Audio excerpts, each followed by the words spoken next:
में कुछ ऐसी उपयोगी बातें होती हैं जिनका पालन करने से हमारे संस्कार और आचरण का पता चलता है। आप धन कमाकर धनवान तो बन सकते हैं, लेकिन संस्कारवान नहीं। धन खर्च हो सकता है, लेकिन संस्कार नहीं।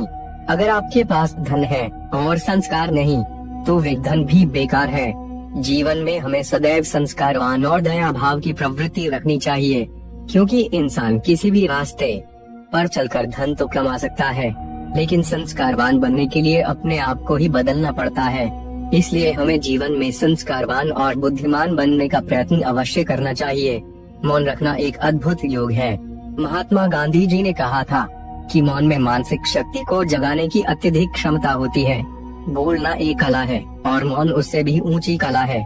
सप्ताह में एक बार कुछ घंटों का मौन रखने से अपार शक्ति संचय हो सकती है।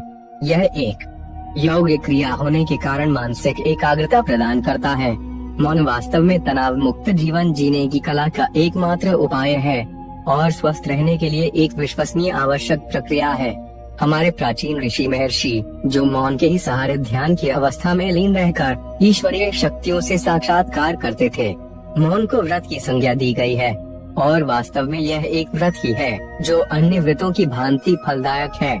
विधि पूर्वक किया गया मौन हृदय को शुद्ध तथा दृष्टि को निर्मल करता है।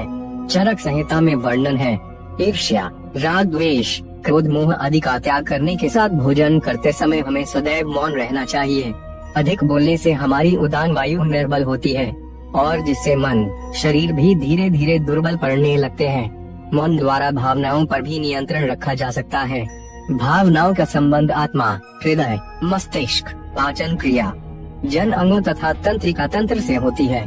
भावनाओं की भिन्न भिन्न अवस्थाएं हमारे शरीर को प्रभावित करती हैं, जैसे दया, प्रेम, क्रोध, तनाव, चिंता, आवेश, भय, हिंसा, व्याकुलता आदि।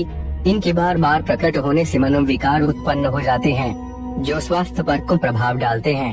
मौन हमें मानसिक रोगों से मुक्ति दिला सकता है। मौन केवल मुंह बंद रखने को नहीं कहा जाता। मन की इच्छित सफलता के लिए मन का शांत तथा चित्त का प्रसन्न रहना अत्यंत आवश्यक है। यदि मन भटकता रहे तो कोई लाभ नहीं होता। मौन हमारे अंतः और बाह्य संपूर्ण शरीर में व्याप्त रहना चाहिए।